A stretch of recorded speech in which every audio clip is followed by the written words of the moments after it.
Dios, vamos a buscar en Isaías capítulo 44, versículo 19. Isaías 44, 19. Dice la palabra: no discurre para consigo, no tiene sentido ni entendimiento para decir, parte de esto quemé en el fuego y sobre sus brasas cocí pan. Asé carne y la comí, haré del resto de él una abominación, me postraré delante de un tronco de árbol.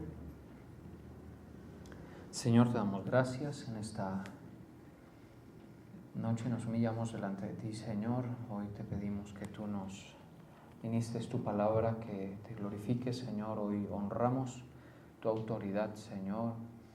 Te pedimos que misericordiosamente, Señor, nos envíes tu luz y verdad a cada uno de nosotros, Señor. Te damos el honor y el reconocimiento a ti en el nombre de Jesús. Amén. Ninguno se detiene a pensar, les falta conocimiento y entendimiento para decir, usé la mitad para combustible, incluso horneé pan sobre las brasas, asé carne y la comí, y haré algo abominable con lo que queda, me postraré ante un pedazo de madera. Bien, aquí encontramos este segmento de la Escritura que nos plantea lo que se conoce como la insensatez de la idolatría. Es cómo mira Dios cualquier comportamiento idolátrico en las personas a lo largo de las épocas, en general su creación, los seres humanos.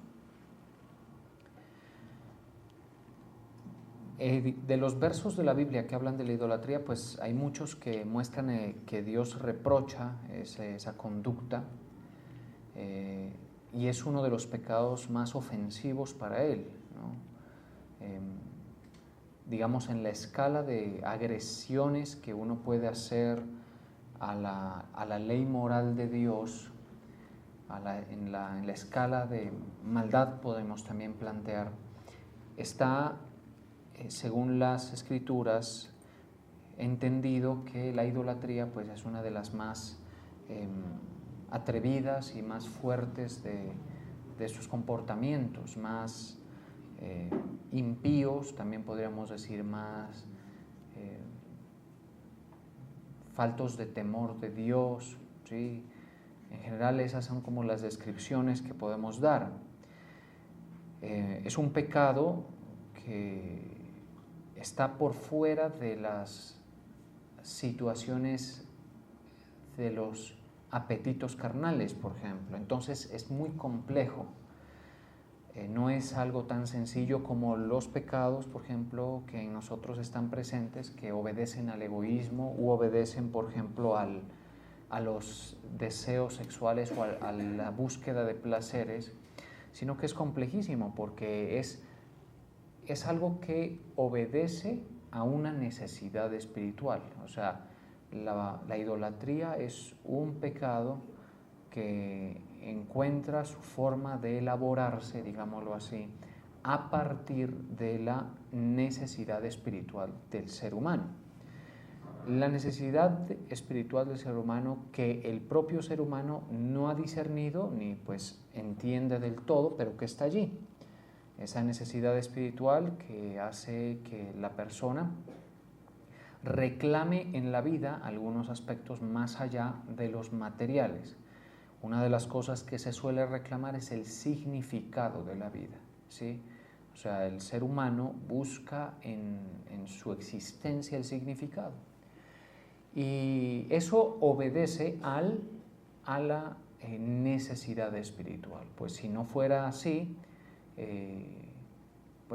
estaríamos prácticamente en una condición animal, en la que no hay reflexión, no hay ese tipo de preguntas, ni ese tipo de cuestionamientos, ni ese tipo de sensaciones de vacío que la vida a veces nos plantea.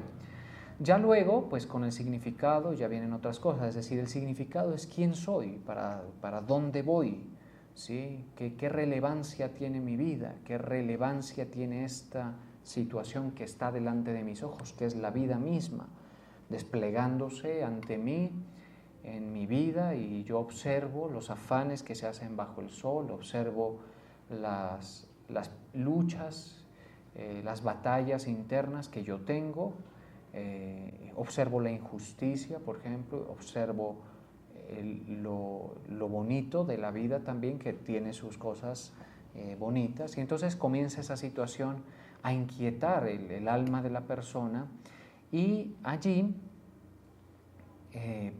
comienza un hambre que, de no ser alumbrada por el conocimiento de Dios, pues deriva usualmente en los comportamientos idolátricos, ¿sí? Además de la espiritualidad, además del significado, que buscamos en la espiritualidad, también está la sensación de seguridad. Hay algo que nosotros buscamos y es la sensación de seguridad, de amparo, de protección, que lo podemos buscar en cualquier cosa. Muchas veces, por ejemplo, la gente busca esa seguridad en la aceptación social, en la validación social, ¿sí? Y en ese entendido podríamos plantear que la idolatría también puede ser de ese sistema social, ¿sí? Entonces, como les comento, esto es bien complejo. Mire que, hablando de la validación, por ejemplo, el ser humano en su composición es un ser que está diseñado para vivir en sociedad y compartir. Esto ha sido minado por las grandes dificultades que plantea el carácter del ser humano, no tratado y obviamente tendiente al pecado, tendiente al error, tendiente, por ejemplo, al fraude, a la mentira, a la decepción, ¿sí? Entonces todo eso lo complica, pero con todo el ser humano tiene la necesidad de compartir, tenemos la necesidad de compartir en sociedad. Dentro de esa situación está la necesidad de validación. Y la gente ha encontrado cómo validar su conducta y ha encontrado cómo darle significado a la vida. Obviamente de forma errónea, sin duda que es así. Cómo valida su comportamiento, cómo se siente satisfecho con quién es, cómo se siente satisfecho con el curso que lleva su vida. Pues lo más común es que la gente encuentre gente que comparte su perspectiva, su forma de pensar. Ahí está usualmente los amigos. Los amigos le hacen sentir a uno seguridad, le hacen sentir a uno que si vamos por un camino incorrecto, pues al fin y al cabo vamos en patota, como dicen, ¿no? Vamos juntos. Si vamos por el camino equivocado, lo mismo, ¿sí? Correcto o equivocado. El amigo le hace sentir a uno seguridad de que lo que uno hace no es juzgado por los demás como malo, sino que es aceptado por ellos, y allí yo encuentro mi tranquilidad, ¿sí? Todas esas cosas la gente no las pensamos. Y yo no es que sea un iluminado, digámoslo así, que esté encontrando estos hallazgos, sino que la Escritura nos los va planteando progresivamente y nos hace cuestionarnos los comportamientos, ¿sí? Entonces, en los amigos, muy mala decisión suele ser eso, porque las amistades, ahí donde nos sentimos cómodos, confortados, donde conocemos los deslices del uno, donde conocemos incluso hasta las mismas vergüenzas, pero no los vemos así, en ese grupo, en ese nicho de amistades donde normalmente se adormece la persona y más entra en comportamientos erróneos, reprochables, y finalmente son esos comportamientos los que Dios el Señor va a juzgar, ¿sí? Esa es una parte muy fuerte y muy difícil de romper, las amistades cuando estas en algún momento fueron para nosotros un lugar de refugio, un lugar de validación, un lugar de seguridad, un lugar de diversión, y entonces en la pequeñez y debilidad que nosotros tenemos, al ver todo eso, muchas veces ahí es donde encontramos el significado, ¿sí? Entonces el significado de la vida es tan vano como la diversión, tan vano como los momentos en los que estamos tranquilos con quienes somos, ¿sí? Pero a veces el hambre de la condición espiritual es tan fuerte que sobrepasa eso y el ser humano no encuentra ni el significado, ni el sentido, ni la protección, ni la validación en esa primera instancia, en las primeras situaciones que he descrito, y aún avanza hacia más allá, ¿sí? En una búsqueda, ¿sí? Bueno, entonces es un tema complejísimo porque la idolatría se construye en esa parte social del ser humano, se construye en esa parte de ese hambre espiritual, se elabora, digamos, desde esa ceguera espiritual, desde esa búsqueda de respuestas y significado que la vida nos plantea. Entonces lo vuelve muy, muy intrincado, digámoslo así, el entender cómo es que la gente construye para sí ídolos, ¿sí? Los comportamientos humanos vistos desde la perspectiva de Dios, a lo que vemos aquí en Isaías 44 es eso, es como Dios ve la idolatría.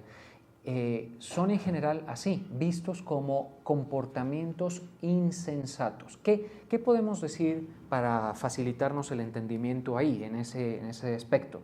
Porque si usted ve el título de la Reina Valera, Isaías 44:9, dice la insensatez, ¿sí?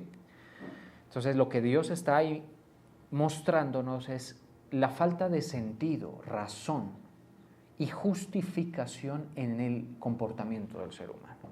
En este caso lo está vinculando a la idolatría, pero en general el ser humano, si no tiene el entendimiento de Dios, del Creador, si no tiene verdades en su interior, si no tiene norte y luz, en todas las áreas de su vida va a tener comportamientos de insensatez. En la parte relacional, en la parte, qué sé yo, emocional, en todo va a haber esos comportamientos, ¿estamos de acuerdo? En mayor o en menor medida, ¿sí? Aquí también entra un aspecto importante y es la capacidad de reflexión que tenga la persona, que puede ser notable o puede ser casi nula también, ¿sí? ¿Y por qué lo digo? Porque en el versículo que citamos, en el inicial, en el versículo 19, dice, no discurre para consigo, ¿sí? Y en la otra versión dice, no se detiene a pensar. Todo comportamiento del ser humano que nos cuesta explicar, yo mismo tengo un trabajo, digamos, cuesta arriba tratando de explicarlo de la idolatría. Ahí a duras penas uno llega un poquito a las descripciones con la verdad. Sí, pero bueno, ahí algo de satisfacción podemos tener en que hemos logrado medio describir la silueta de ese comportamiento. Ahora, el punto es que todo comportamiento del ser humano, ¿sí?, tiende a ser insensato cuando no se detiene a pensar. Y es que hay muchos comportamientos de los seres humanos en grupo, en bloque y como individuos que son de insensatos, ¿sí? Su comportamiento, nuestro comportamiento tiende a eso, ¿sí? ¿Qué significa? Que no tiene sentido, que no tiene justificación moral, por ejemplo, que no tiene justificación funcional, también podríamos decir, y la idolatría cumple con todo eso. La idolatría es un comportamiento altamente insensato, donde lo que se ve es una torpeza y una ceguera y unas tinieblas profundas del ser humano, ¿sí? Pero no se queda allí, avanza y gotea a muchas otras áreas del intelecto humano, ¿sí? Tanto es así, por ejemplo, que la gente, otro aspecto fundamental que se ve es la dificultad para formar identidad. Pues la identidad del ser humano es notorio que está formada por fuerzas por fuera de sí mismo y por fuerzas dentro de sí mismo. Criterios, conceptos, ideas, ¿sí? La identidad está tan conflictuada hoy en día, mis hermanos, que es casi usted no puede decir que lo suyo es suyo, que sus palabras son sus palabras, que sus gestos son sus gestos, que sus expresiones son suyas. ¿Por qué? porque la identidad es difícil de formar y está bombardeada por muchas influencias. Bien les queda el nombre a los de hoy en día que les llaman influencers, porque en donde más afectan es en la identidad, en aquellas personas que hacen las cosas sin sentido, ¿sí? Aquellos que todavía no han encontrado significado, aquellos que no han encontrado la respuesta, la verdad a muchas cosas. Esto usualmente ocurre en las edades de la juventud, ¿sí? Aunque obviamente uno ha visto de todo, pues con este trabajo uno ve de todo, ve gente entradita en años y bastante metida que tienen una mente envanecida y comportamientos de insensatez alarmantes, ¿sí? Pero lo más usual es que al joven que no ha formado su identidad, que no ha descartado, ojo a esto, que no se ha detenido a pensar, como dice la Nueva Versión Internacional, porque ese es un verso poderoso que a mí me hizo como que me prendió ciertas alarmas cuando lo leí, cuando lo he leído, pues, ¿no? Entonces, claro, el joven poco se detiene a pensar, poco ha visto la causalidad de la vida, lo que generan los comportamientos y las siembras, entonces no las alcanza a medir, le parecen gravosos los consejos de quienes han pensado, de quienes han reflexionado. ¿Por qué? Porque pues él no tiene tiempo para pensar, él está en una corriente, en un pensamiento, en una idea, en un flujo, ¿sí?, de comportamiento que es torpe. ¿Estamos de acuerdo? Entonces, todo esto que estoy diciendo es algo que nos aqueja en mayor o en menor medida. Algunos ya mayores, gente adulta, adolece de sentido, de significado, de verdad, y toman unas decisiones terribles, ¿sí?, que ni siquiera se corresponden con su edad. ¿Por qué? Aquí hay algo que decir, y es que obviamente el ser humano, si va madurando, tiene una forma de proceder. A veces la gente, los años que tiene, no corresponden con el comportamiento que tiene. ¿Estamos de acuerdo? Quieren seguir, por ejemplo, quieren seguir viviendo como solteros, siendo casados, quieren seguir viviendo como jóvenes muchachos, cuando son gente con cierta edad, con ciertas prioridades, diferentes prioridades, porque cada edad nos plantea eso. Entonces, el mundo no es que nos plantee un comportamiento loable, sensato, prudente, no. En general, no. Sí hay unas excepciones al asunto, pero en general no. Y menos en lo tocante a la espiritualidad humana. Ese es un tema crítico, pero crítico en extremo crítico, la espiritualidad humana. ¿Estamos de acuerdo? Esa parte, o el Señor nos alumbra, o la penumbra es tan profunda que esa situación se va a mantener así, la gente dando toques y buscando, y ahí se va a quedar. ¿Estamos de acuerdo? Y el alma, ¿qué pasa con el alma? Bueno, porque aquí el verso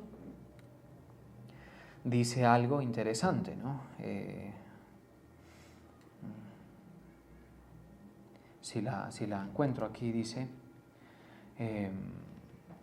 en la versión que les está indicando, dice: ninguno se detiene a pensar, les falta conocimiento y entendimiento. ¿Sí? Haré algo abominable con lo que me queda, me postraré a un pedazo de madera. Eso lo que está manifestando es la falta de reflexión que el Señor les reprocha a los que practican eso. Pero también este comportamiento, lo que uno entiende con lo que vemos en el versículo 19 es: el pensamiento debe tener conocimiento y entendimiento para decir, esto que estoy haciendo es sensato, es correcto, es coherente, es útil. Eso es lo que está diciendo, ¿sí? Y en la parte espiritual, mis hermanos, hay un grandísimo déficit en eso. Las culturas, por ejemplo, que no conocen al Señor y que no han conocido y no conocían al Señor, son culturas donde las prácticas a demonios aún atentan contra el propio bienestar de las civilizaciones, y aún así las mantienen. El catolicismo, por ejemplo, es una práctica que en general es una herencia, una tradición que no encuentra justificación doctrinal en la Escritura, ¿sí? Entonces, ¿qué le falta muchas veces a la gente? Conocimiento y entendimiento, es lo que estamos diciendo allí, para que su comportamiento pase de ser lo que estamos diciendo, ya sea en la parte idolátrica o en otros aspectos, a ser un comportamiento por lo menos filtrado, por lo menos comparado, por lo menos contrastado, por lo menos pensado. Pues si va a ser algo, por lo menos que usted sea quien lo piensa, quien lo decide, quien lo escogió, y que no sea lo que hace un momento decía, que con el conflicto de identidad uno no sabe si lo que quiere es realmente lo que quiere, o si lo que quiere es lo que vio en otros, o si lo que quiere es lo que cree que necesita y no lo necesita, o si lo que quiere o para dónde va es algo que no se ha detenido a pensar. El ser humano es así, somos así. Hace falta, imagínense, la fortuna que yo considero, y pues cada cual ustedes verá, pero yo desde mi perspectiva yo digo, la fortuna que es haber estado expuesto al cincel de la palabra. Hace nada más estos últimos cultos hablamos de eso. Para mí es una ganancia imposible de medir el valor que tiene, ¿no? Que por el llamado del Señor a temprana edad el cincel haya estado dándole y dándole a uno, y dándole y cuestionándolo a uno y martillando y todo, y hasta que uno comienza a tener unos entendimientos que yo considero bastante útiles, y yo considero que a la gente le falta, a la mayoría de gente le falta las verdades que hacen que tú sepas poner prioridades en tu vida, el conocimiento que tú sabes que tú debes adquirir para forjar una identidad con base en la verdad, no con base en los nubarrones de mentira que hay presentes en toda la sociedad, ¿sí? Hay un pasaje que le dice el Señor a Isaías, le dice, da voces. Y Isaías pregunta, ¿qué debo decir a voces? ¿Sí? O sea, ¿qué debo gritar? Como desde un sentido de predicación, le dice Isaías a Dios. Y Dios le dice, que toda carne es hierba, y toda su gloria como la flor del campo. La flor se seca y se marchita, y la hierba también. Básicamente dice, estoy parafraseando un verso, que es Isaías 40, creo. ¿Sí? Y es interesante porque dice, porque esa es una verdad, por ejemplo, que nos suele faltar y que nos vamos dando cuenta cuando nos van pasando los años y cuando vemos las fotos, por ejemplo. Uno dice, mire cómo yo he cambiado, dice, me han pasado los años, me han salido canas, estoy aparentemente más debilitado. Y si eso fuera un tema no predicho por la verdad de la palabra de Dios, no habría problema. Es una experiencia con la que tú te puedes ir, digamos, hasta divirtiendo con eso, ¿sí? Con ese proceso. Pero la palabra anuncia eso como el acercamiento nuestro al umbral de la vida física, como una irremediable trayectoria e ininterrumpible trayectoria que llevamos hacia la muerte y lo que ella trae según la palabra de Dios. Entonces el conocimiento, por ejemplo, con este conocimiento, uno no está inquieto por exigirle, por ejemplo, la belleza, que se mantenga hermosa, que se mantenga radiante la persona que está junto a uno, ¿sí? ¿Por qué? Porque uno sabe que uno va por la misma. Sí, el conocimiento en la vida, el entendimiento hace que uno pondere. ¿Estamos de acuerdo? Uno dice, no, ya no es lo mismo, podría decir alguien mi esposo, ya no es lo mismo. Y el esposo podría decir, ya no es lo mismo mi esposa, pero yo tampoco lo soy. Y toda carne es hierba, y toda su gloria como flor del campo se marchita, se seca. ¿Estamos de acuerdo? Entonces, ¿qué pasa? Esas verdades son importantes. ¿Por qué? Porque hoy vivimos en un mundo donde parte de la insensatez es elevar en demasía el valor de las apariencias. Demasiado, ¿sí? Demasiado. Esa es la característica de la sociedad en la que vivimos, una de muchas, pues yo tampoco voy a hacer una descripción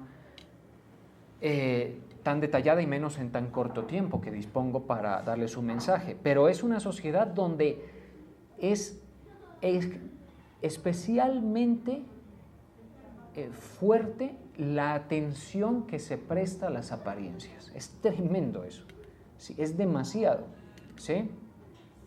Entonces la gente que no tiene el conocimiento va en una vida que se proyecta hacia las metas y todo con base en las apariencias. Por eso usted busca al Señor prácticamente porque le toca, ¿sí? Y porque ha tenido una colaboración generosa y misericordiosa de Dios a que usted entienda ciertas cosas. ¿Estamos de acuerdo? Pero si no, no lo buscaría, ¿sí? No lo buscaría. Y yo tampoco, por supuesto, ¿sí? Esa colaboración es la misericordia del Señor, ¿estamos de acuerdo? Es eso que dice el tiempo que nos concede y su misericordia y su trato con el cual nos guía al arrepentimiento, su bondad, ¿estamos de acuerdo? Usted y yo hemos tenido esa fortuna, esa gracia, esa dicha de que el Señor ha hecho una cooperación misericordiosa, generosa, para que uno entienda algunas cosas. Y entonces, en una sociedad, insisto, que prioriza terriblemente lo que son las apariencias, nosotros vivimos con unas verdades dentro que lo cambian todo. ¿Estamos de acuerdo? Entonces, ¿a qué nos dedicamos? ¿Qué hacemos? Bueno, en el caso de la idolatría, la insensatez es brutal, ¿sí? Porque mire lo que dice en el versículo 19. No discurre para consigo, no tiene sentido ni entendimiento para decir. Parte de esto quemé en el fuego. Está hablando de un madero, de un tronco, del cual se suele obtener la figura, o en ese tiempo era más común en madera, hoy pues ya vemos en mármol, han hecho ídolos, en metal se los hace también, en toda suerte de materiales se hace ídolos, y por si no fuera suficiente, los ídolos hoy son gente idéntica a nosotros, ¿estamos de acuerdo? Gente igual a nosotros. Terrible esa condición, ¿sí? Y algo más bajo todavía es el amor al dinero, que es la avaricia, que es idolatría según la palabra del Señor. Pero lo que dice aquí es el madero. Entonces dice, parte de esto quemé en el fuego, la leña, y sobre sus brasas cocí pan, asé carne y la comí. O sea, es un material inerte, una vez cortado es inerte, ¿sí? Y lo que está haciendo es confiriéndole utilidad a las cosas. Cuando nosotros le conferimos utilidad y funcionalidad a las cosas que nos rodean, hay una parte de nuestro ser que va más allá de lo material, ¿sí? Y le va a conferir utilidad en las dimensiones espirituales, a cosas que no la tienen, ¿sí? Por eso es que nosotros tenemos prohibido de parte del Señor proyectar adoración, oración, plegaria a cualquier objeto, persona, situación, sistema, porque esa es la ceguera espiritual que normalmente está presente en las naciones, en los seres humanos que no han recibido la verdad, el conocimiento, estamos de acuerdo, que usted está recibiendo.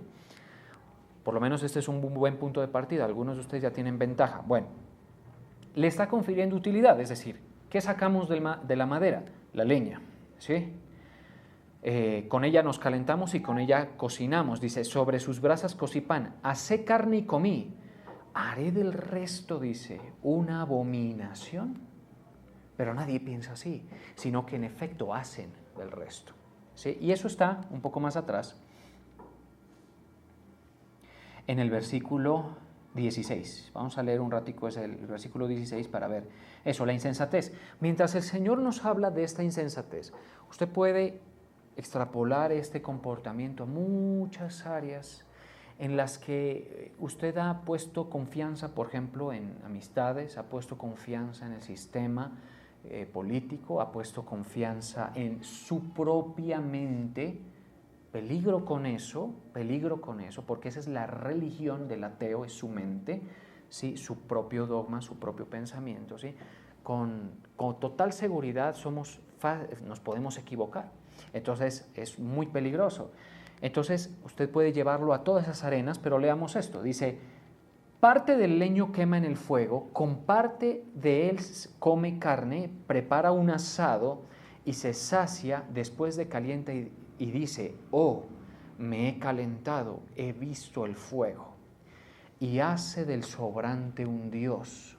¿Sí? Mire, un ídolo suyo se postra delante de él, lo adora y le ruega diciendo, líbrame porque mi Dios eres tú. Eso es desde la perspectiva de Dios, todo comportamiento idolátrico a imágenes, al dinero, y este sí que es común, este último que acabo de mencionar, ¿sí? Incluso a usted y a mí nos va a dar mucho trabajo desarraigarnos de ese comportamiento idolátrico. ¿Por qué? Porque la idolatría, después de haber dicho todo lo anterior que mencioné, es un comportamiento que se elabora con la percepción de utilidad o de funcionalidad. Y eso es con el dinero sí que uno se engaña, porque el dinero sirve y sirve mucho, ¿estamos de acuerdo? Entonces es muy fácil caer en ese comportamiento. Es como que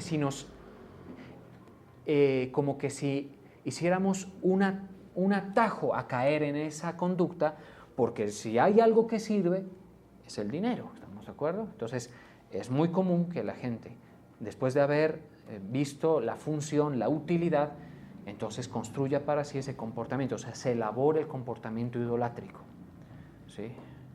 Luego está la idolatría de la persona, de la propia persona, que es el egoísmo, el ego, todo eso. Bueno, y en general hacia gente, hacia las personas en eminencia, las personas en visibilidad, las personas con dones, con habilidades, que las diferencian del resto, como futbolistas, como cantantes, como gente del espectáculo, gente con capacidades para hacer drama, todo eso. Nadie dice que hay insensatez allí, pero la hay, ¿estamos de acuerdo? El Señor quiere formar un pueblo al cual usted está invitado a participar si desea, ¿sí? Que sepa quién es el que da las funciones, los dones y las virtudes. Que sepa e identifique quién es el que provee, quién es el que hace florecer, quién es el que crea el espacio, las oportunidades, todo, y es Dios. Para que nosotros no seamos promiscuos espirituales, digámoslo así, ¿sí? Por decirlo menos, que significa que, o no es otra cosa que idólatras, ¿sí? El Señor se inquieta mucho con el cristiano que no se ha detenido a pensar en su conducta avariciosa, por ejemplo. Y estoy solamente tocando el versículo 19, que dice no se ha detenido a pensar. El cristiano que no se ha detenido a pensar en su comportamiento idolátrico, incluso frente a sus líderes. ¿Sí? ¿Qué diremos del catolicismo, que es altamente idolátrico? Por eso la figura papal es una cosa injustificada desde todo punto de vista doctrinal, y aún así es algo que permea fuertemente las culturas, la tradición. ¿Estamos de acuerdo? Es tremendo esto que estoy diciendo. ¿Sí? O sea, eso de detenerse a pensar en el sentido de lo que yo hago y para dónde voy y para qué va a pasar conmigo si sigo así, eso es lo que el Señor quiere. ¿Sí? Eso es lo que el Señor quiere. Ahora, lógicamente, no sin que haya una provisión de su parte para resolver esas inquietudes, porque si no, el ser humano, en su propia mente, sin la respuesta de Dios, alguna otra abominación construye, algún otro pecado elaborado, desde su parte espiritual construye, y quedamos en lo mismo. Pero el Señor ha sido generoso. Bueno, usted, así esté aquí, sin querer estarlo, sin convicción propia, porque puede haber una persona o dos que esté aquí sin realmente desear estarlo, sino porque lo trajo el papá, lo trajo la mamá o cualquier cosa, usted está siendo bendecido por el conocimiento y el entendimiento de Dios, no mío. ¿Estamos de acuerdo? ¿Para qué? Para que usted crea y tenga significado y encuentre las respuestas y no esté adorando a ídolos de carne y hueso o a ídolos de madera, ¿sí? Y las cosas no por ser útiles son poderosas igual que Dios. ¿Estamos de acuerdo? El dinero es útil, ¿cierto? Pero el dinero, ¿sabe? Es siervo de Dios. ¿Lo creemos, iglesia? El dinero es siervo de Dios. Y usted es un siervo de Dios, si ha creído la palabra. ¿Qué significa que el dinero sea siervo de Dios? Que el Señor dice, o sea, Él es el que da la orden y el destino que tiene cuando Él quiera hacerlo, porque si no el sistema va a canalizar el dinero hacia donde tenga que estar, hacia las manos más hábiles, digámoslo así, hacia las más competentes de los administradores, ¿sí? Pero el Señor, Él puede decir, párenme ese flujo allí y diríjanlo hacia donde yo quiero. ¿Lo creen? Se los voy a demostrar, ¿sí? Como es mi deber. Hay un pasaje que habla de Ciro, rey de Persia, ¿sí? Y es bien interesante porque Ciro, también, por ejemplo, ¿qué se veía en las civilizaciones antiguas, incluida Persia, por ejemplo, incluida Babilonia? Que el líder, el estratega político, por lo general que estaba en esos movimientos imperiales, llámese Nabucodonosor, Ciro, Artajerjes era otro, bueno, en fin, en el caso de los egipcios, los faraones, todo eso, en los griegos macedonios, Alejandro Magno también, ellos obtenían una figura tan poderosa, ¿sí?, a nivel social, que se volvían ídolos de sus pueblos y de sus naciones y de otras también, ¿sí? Entonces cualquiera que ve dice, Ciro, pues venció a los caldeos, un tipo, es un rey de estos, pero potentes, pesados, ¿sí? En sus tiempos casi que le rendían adoración, a Nabucodonosor se la rendía, ¿sí? ¿Por qué? Porque la gente siempre asocia la idolatría a la función, al poder, a lo que puede hacer, ¿sí? Pero ahí es donde el conocimiento es importante, que el Señor nadie lo va a reemplazar, nadie es mejor que el Señor, ni más proveedor que Dios, ni más protector que Él, ni más fuerte que Él. Ciro, quizá el rey del imperio más grande que ha estado en la tierra, le dice Dios a Ciro, en el versículo 2, yo iré delante de ti y enderezaré los lugares torcidos, quebrantaré puertas de bronce y cerrojos de hierro haré pedazos, y te daré los tesoros escondidos. ¿Se recuerda que le dije que se lo iba a probar? Y te daré los tesoros escondidos. ¿Sí? ¿De qué? De las riquezas. ¿Sí? ¿A quién? A Ciro. ¿Y Ciro qué hizo para eso? Pues aparentemente no demasiado. Mire, porque sigamos leyendo y dice, y los secretos muy guardados para que sepas que yo soy Jehová, el Dios de Israel, que te pongo nombre. Un nombre que es más allá de la denominación que nosotros decimos, esto se llama así, esto se llama así. Dios es el que pone nombre a toda la familia, a todas las familias de la tierra. Por amor de mi siervo Jacob, ¿por qué lo hizo? ¿Por qué hizo esto con Ciro? Por amor de mi siervo Jacob y de Israel mi escogido, te llamé por tu nombre y te puse sobrenombre, aunque no me conociste. Ahí está el problema. Por eso es que Ciro puede estar bendecido por Dios en sus proyectos, en sus campañas. Puede incluso haber sentido en cierta dirección lo que Dios quería que aconteciera. Y Él permitió, por ejemplo, la reedificación de Jerusalén y todo eso. Pero no lo conoció. Usted está llamado a conocer a Dios. Y si se mueve en su vida, lo va a conocer aún más, ¿estamos de acuerdo? Pero lo conocemos por lo que nos vemos en la palabra y por cómo Él se mueve en nuestras vidas. ¿Qué significa esto? El Señor es el que le da la orden al dinero, el que le da la orden a las situaciones de orden sobrenatural, para que se ocupe en quien se tenga que ocupar, en el proyecto que se tenga que ocupar. ¿Qué le dice eso a usted? Que todo cristiano que ha sido edificado en el conocimiento y la verdad y en el discernimiento de las cosas que suceden acá en la tierra, no se va a inquietar por su provisión. ¿Sí? Lo que tiene que asegurarse es con lo que Dios se ha mostrado en su vida, o sea, con el conocimiento que le ha dado, estar honrando al Señor. ¿Sí? Porque uno ve gente que está idolatrando el trabajo, sus carreras, sus títulos, está idolatrando a sus amigos, la validación que sienten en los amigos, esa no la cambian por nadie, y pues yo no tengo otra forma de advertir, porque la Biblia no nos da más alternativas, sino que esas conductas no libran tu alma. Volvamos a leer el verso que estábamos leyendo, el 16 del capítulo 45, ¿sí?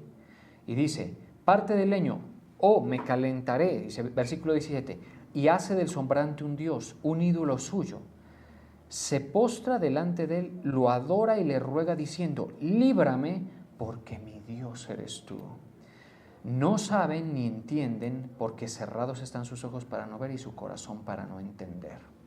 Entonces el Señor, eso es lo que empieza por hacer. ¿Qué empieza por hacer el Señor? Abrir los ojos. Cuando el apóstol Pablo les da la comisión, le dice, yo te envío delante de los gentiles, ¿sí?, para que abra sus ojos. O sea, yo estoy haciendo esa labor cada vez que predico, abriéndole los ojos a la gente frente a su condición, que toda carne es hierba, que solamente hay un Dios, que Dios nos tiene preparado día de juicio, que está establecido que el hombre muera una vez y después de eso el juicio, que por cuanto el pecado entró en el hombre y por el pecado la muerte, así la muerte pasó a todos los hombres por cuanto todos pecaron. ¿Sí? Y otra más grande y poderosa revelación para que abra sus ojos, y si los tiene abiertos, pues se anime más. ¿Sí? Bendito sea el Dios y Padre de nuestro Señor Jesucristo, que según su grande misericordia nos hizo renacer para una esperanza viva por la resurrección de los muertos, para una herencia incorruptible, incontaminada e inmarcesible, reservada en los cielos para nosotros. ¿Lo alcanza a ver? Mire, si usted, yo sé que el día fue pesado, que yo no soy la persona más entretenida para escuchar, pero si usted lo alcanza a ver en medio de la pesadez que su vida tiene, en medio de las fatigas que hoy ha traído su vida y todo eso, y usted está abriendo los ojos a una realidad espiritual, ¿sí? Confíe en el Señor, hónrelo, quite al ídolo de hijo que tiene en su casa, deje de estarle quemando holocaustos, ¿sí?, ni a su marido, ni a su esposa, ¿sí? Obedezca al Señor, porque hay gente que tiene unas dependencias brutales por gente tóxica. Así es, yo lo digo así, ¿sí? Mire que el Señor nos tiene prohibido divorciarnos a quienes estamos en el orden, ¿sí? Pero en ciertas circunstancias autorizadas por la Escritura, romper un yugo es algo permitido y conveniente, porque hay gente que no contribuye a la salvación, es destructiva. Y si tú no puedes dejar aquello que te hace daño, tú eres un idólatra. ¿Sí? Sí, piénselo ahí, un momentico. ¿Sí? Si tú no puedes dejar esa validación de la amistad o cualquier cosa, tú eres un idólatra. Si tú no puedes hacer que el dinero sirva a Dios con tu ofrenda y tu diezmo, ¿sí?, tómelo como bien le parezca, tú eres un idólatra. ¿Sí? Y si tú vas a agradar primero a la gente antes que al Señor, tú eres un idólatra. ¿Sí? Entonces, tenga cuidado, porque la gente a veces, y es la verdad, y a veces ni siquiera la vida nos da para eso, detenernos a pensar. No nos da. Pero el Señor nos dice aquí, no se ha detenido a pensar. No, si deténgase a pensar, ese camino que lleva usted no es sensato, no es prudente. ¿Hasta dónde te esfuerzas por eso que haces? ¿Hasta dónde te entretienes con lo que te entretienes? ¿Sí? ¿Por qué ves con desprecio el llamado a la santificación? ¿Por qué ves como falto de provecho la oración, por ejemplo? Todo eso comienza a cambiar en nosotros. Cuando nosotros somos edificados y poco a poco abrimos los ojos a las realidades espirituales, ya nosotros oramos primero antes de cualquier cosa. Nosotros entendemos la bendición, la prioridad que es buscar al Señor y dedicarnos a Él. Y vivimos tranquilos, incluso respecto de la muerte. El apóstol Pablo dice, yo ya estoy preparado para ser sacrificado. ¿Sí? O sea, ¿qué vemos en él? O sea, toda una cosmovisión muy diferente. ¿Sí? En cuanto a la idolatría y todo eso. El ser humano en su comportamiento de insensato es allí donde debe detenerse a pensar. Y eso es parte de mi trabajo y espero haberlo logrado hoy y seguirlo logrando cada vez que usted me dé la oportunidad que venga, ¿sí? Es ponerlo a pensar, ¿sí? Para ver para dónde va, ¿sí? Para ver qué es lo que está haciendo, para ver si ese comportamiento suyo es coherente con una persona alumbrada, con una persona con conocimiento, con verdad, o si es más coherente con el comportamiento de la tradición, la masa, la sociedad, los influencers. Por eso es que nosotros debemos tener una identidad que se separe de las corrientes de influencia más presentes hoy en día. ¿Sí? Por ejemplo, mi ropa, todo tiene que ser algo que esté construido sobre las verdades. Mi forma de vestir y todo lo demás, de ahí para abajo. Mi forma de hablar, ¿sí? Mi forma de hablar tiene que ir siendo refinada, ¿sí? Hablando con palabras de fe y de edificación. Mire, eso es tremendo, ¿sí?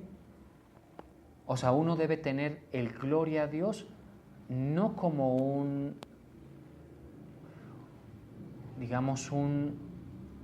una muletilla lingüística, digámoslo así, sino en realidad con sentido. Uno debe hablar así, porque todo esto que les estoy comentando obedece al detenerse a pensar, que dice aquí, no se detiene a pensar, les falta conocimiento y entendimiento. Cuando nosotros pensamos, y ya con esto termino, uno dice, hombre, yo con las cosas que conozco del Señor y todo, voy a confiar en Él, voy a creer, ¿sí? No voy a afanarme por esto o por aquello, ¿sí? Si mis amistades me jalan hacia afuera del camino angosto que lleva a la vida y me quieren llevar por el camino ancho que lleva a la muerte y a la perdición, pues yo tengo que poner un estorbo a eso y eliminar eso. Y usted dice, pero qué drástico. Sí, hay veces toca hacer así las cosas. ¿Por qué nosotros, por ejemplo, como iglesia no celebramos como tradicionalmente se celebra Navidad? Porque no hay un sentido real a las prácticas navideñas de la sociedad. Ni qué decir del Halloween u otras cosas como esas. Y así muchas otras, ¿sí? Porque hay que detenerse a pensar el por qué, ¿sí? El por qué. ¿Por qué hacemos las cosas? Vamos a orar.